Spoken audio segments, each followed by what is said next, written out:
Hey guys, in today's video I'm going to show you how to make a big bang in Infinite Craft.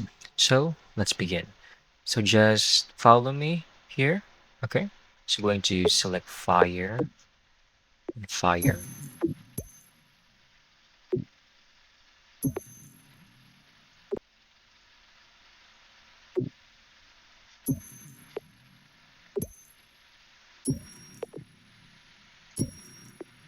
Get Yellowstone. The next we're going to click on volcano again. Super volcano. Next, wind. Get a tornado.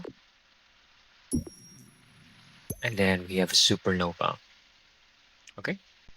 Next, water, fire. Get steam, and then mountain range.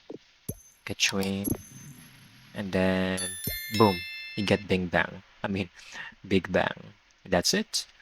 I hope you found this video very helpful.